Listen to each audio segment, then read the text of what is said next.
seluruh hamba Tuhan, para gembala, para ibu guru, bapak guru, dan seluruh penginjilatur. Pada pagi hari ini diberikan kesempatan kepada saya untuk memberikan kesaksian. Di antara semua kesaksian, entah kenapa saya paling senang kesaksian ini, karena walaupun kesaksian ini kurang lebih 12 tahun yang lalu, tetapi saya dapat merasakan bagaimana pertolongan Tuhan, ya, tangan Tuhan yang tidak kelihatan itu betul-betul menolong saya. Kurang lebih sebelum kami melayani di Konferensi Jawa Barat ini, kami kurang lebih 3 tahun melayani di Jakarta, yaitu sebagai penginjil sukarela. Suami saya melayani di Gereja Mount Carmel Church yang sekarang sudah terpisah, terbagi dua, Mount Carmel Church dan Mount Carmel Ministry.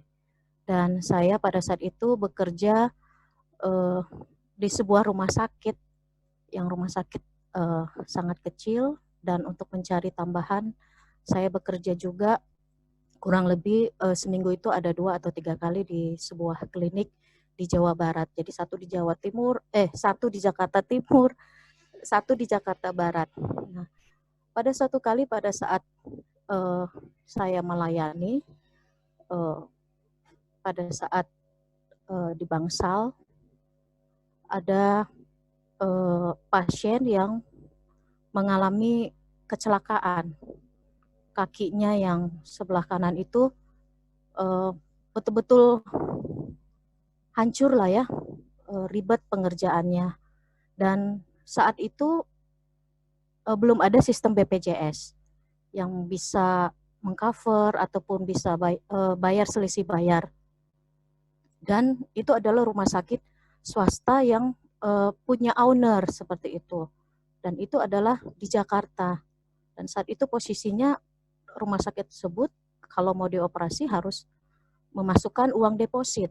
Kalau tidak memasukkan uang deposit, pasien tidak dapat dikerjakan atau pasien dianjurkan untuk dirujuk seperti itu. Nah, dan pada akhirnya kondisi seperti tersebut saya tidak bisa menolaknya, ya. Rupanya ternyata pasien yang mengalami kecelakaan itu adalah dulu masih sama-sama waktu kecil itu di Medan.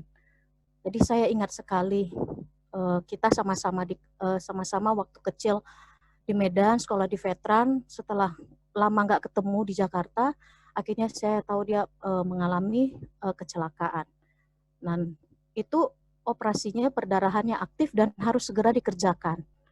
Nggak mungkin juga dirujuk. Kalau dirujuk juga nanti di perjalanan kenapa-kenapa, tensinya ngedrop.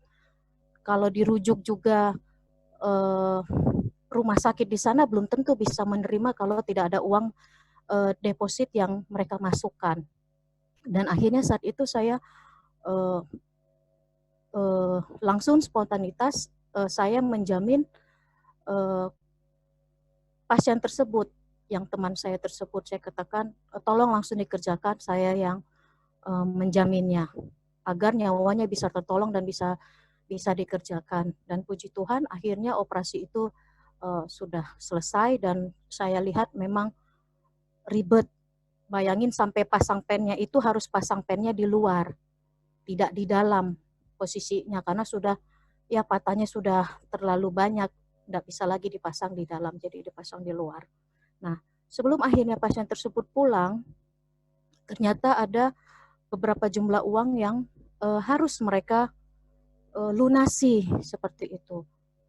Saya tahu bahwa mereka juga untuk menjalani operasi tersebut dan mendeposit uang tersebut, saya yakin mereka juga pasti hutang atau cari jalan ke sana kemari. Dan posisinya pada saat itu mau pulang, akhirnya dari keuangan memanggil saya, dokter ini gimana? Pasien yang dokter jaminkan ini ada sekian jumlah uang yang belum dia bayarkan.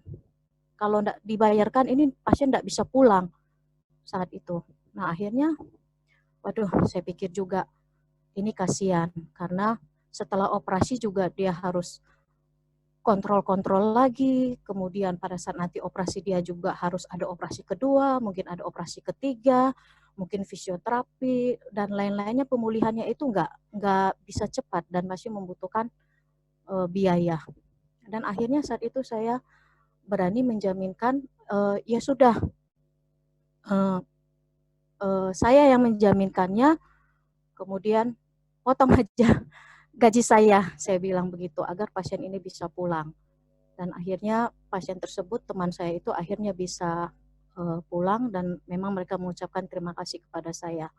Nah, pada saat itu tidak berapa lama, saking sayanya juga sibuk, saya lupa ngelapor ke bagian keuangan agar jaminan sisa uang dari yang pasien tersebut, tolonglah jangan dipotong gaji saya sekaligus. Tolonglah saya bisa cicil beberapa bulan saat itu.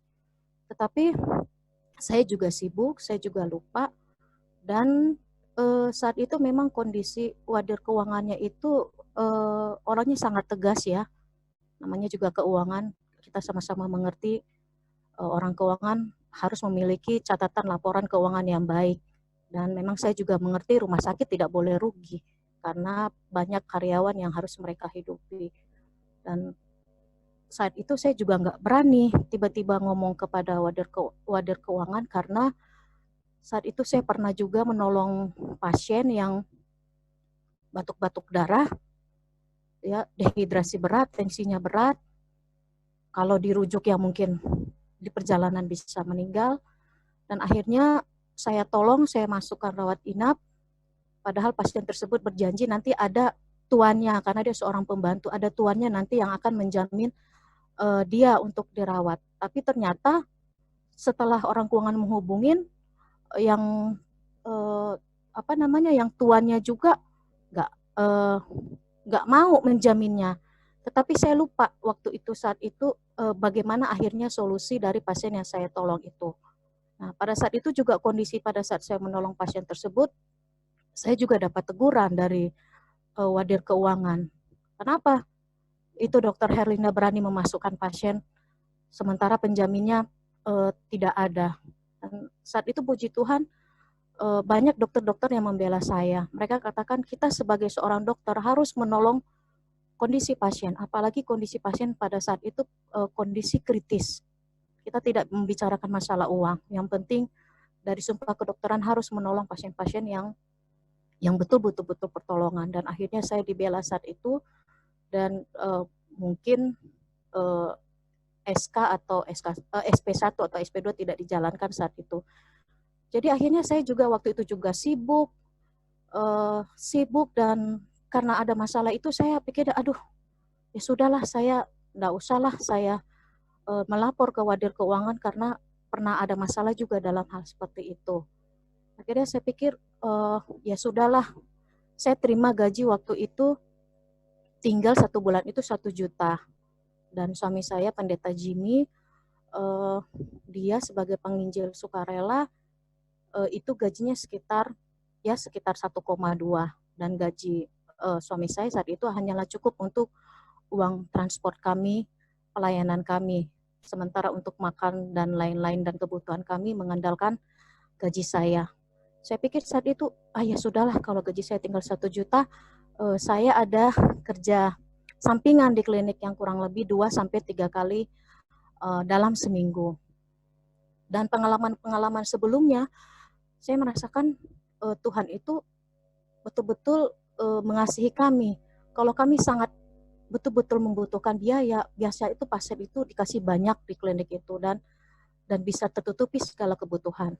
Saya pikir saat itu biasanya juga Tuhan memberikan pasien-pasien yang banyak pada saat kami membutuhkan dan kebutuhan kami terpenuhi.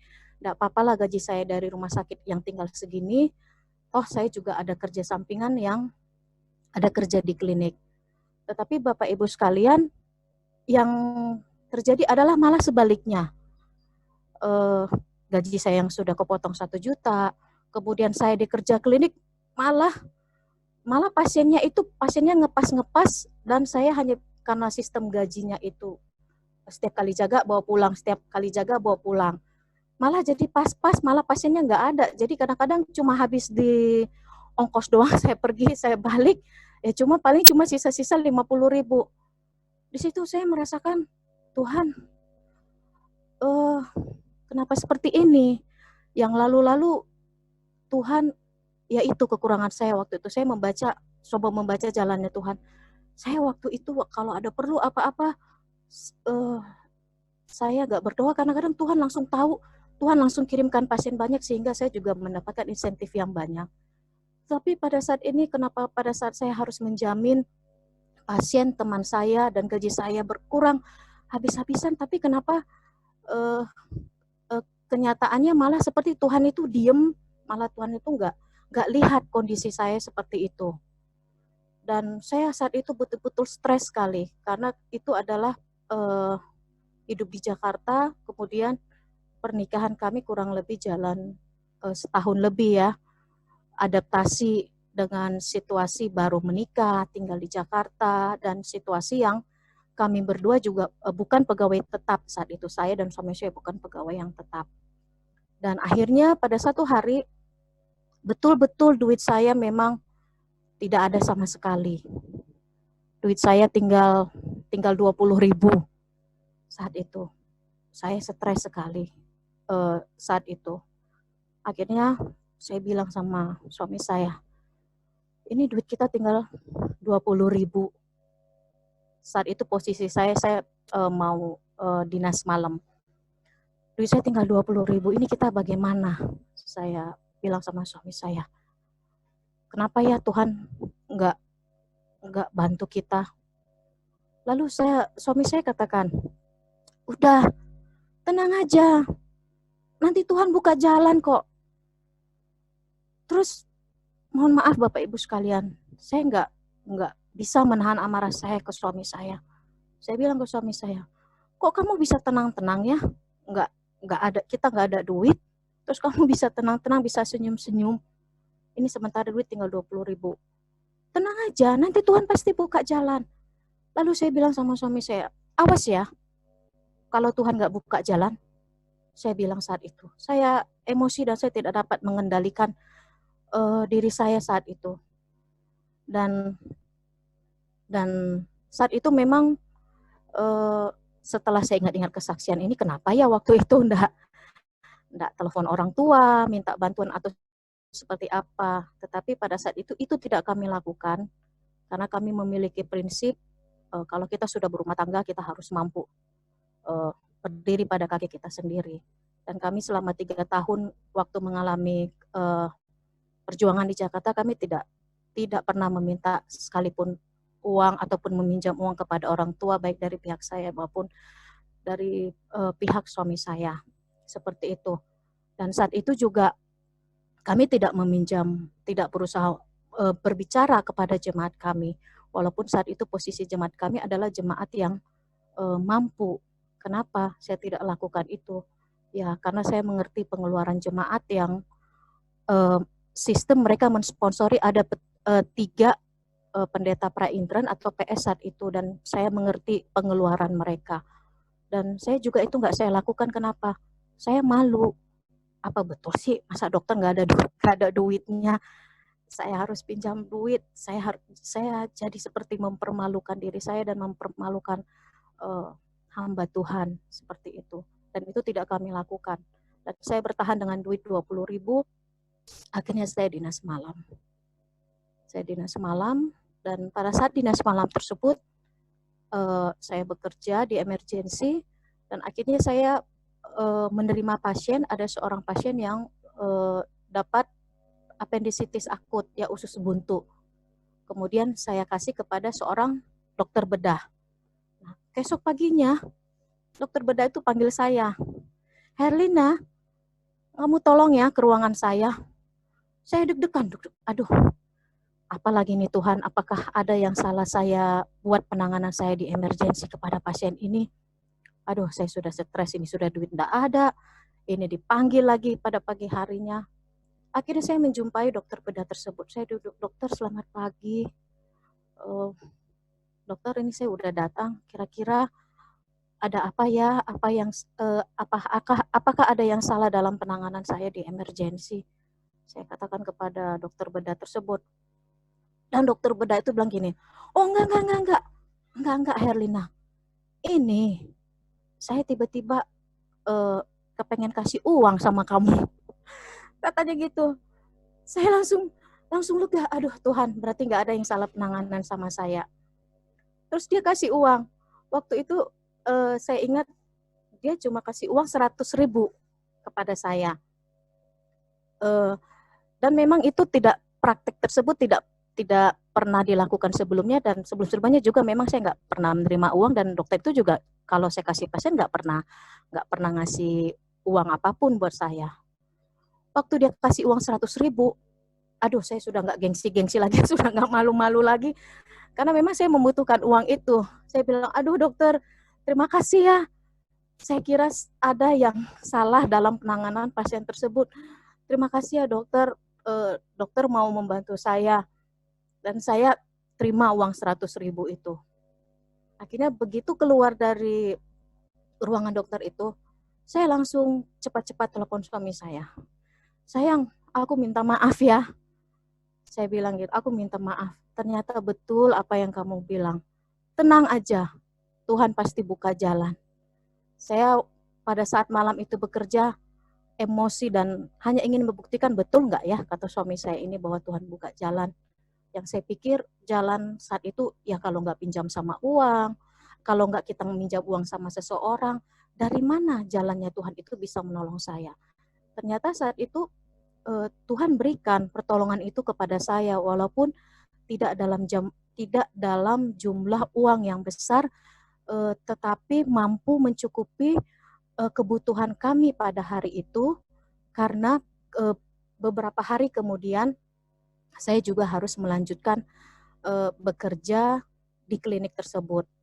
Dan seingat saya waktu itu 1 bulan itu memang tidak ada pengalaman yang sensasional. Uang juga pas-pas ya, cukup makan, cukup ini, tetapi saya merasakan bagaimana berserah dan bersandar kepada Tuhan, dan saya melihat juga bagaimana betul-betul tangan Tuhan yang tidak kelihatan menolong saya, walaupun dengan cara yang saya tidak sangka-sangka seperti itu. Dan ayat yang ingin saya berikan pada pagi hari ini, saya senang membagikan ayat 2 Petrus 1 ayat 7. Serahkanlah segala kekhawatiranmu kepadanya, sebab ia yang memelihara kamu. Dan ayat ini betul-betul sangat menguatkan saya. Kadang-kadang saya sebagai seorang dokter yang selalu berpikir ilmiah dan berpikir logika.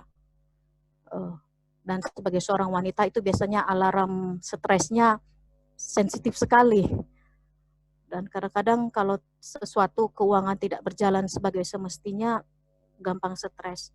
Tapi dengan ayat ini menguatkan saya bahwa saya ataupun kita semua kadang-kadang lupa ada Tuhan yang memelihara kehidupan kita. Ada cara Tuhan, cara tangan Tuhan yang kita bisa tidak mengerti, yang bisa Tuhan lakukan buat menolong saya dan menolong kita semuanya. Semoga kesaksian ini pada saat saya menyaksikannya dapat menguatkan iman saya, mengingatkan saya bagaimana Tuhan tetap senantiasa selalu menolong saya, dan semoga juga kesaksian ini dapat memberikan kekuatan kepada kita semuanya. Dan saya juga mohon izin live karena kebetulan saya juga jaga di emergensi. Saya izin sama teman saya kasih kesaksian, habis itu saya harus turun ke emergensi. Terima kasih kepada Bapak Ibu sekalian. Semoga kesaksian ini bermanfaat bagi kita semuanya. Terima kasih.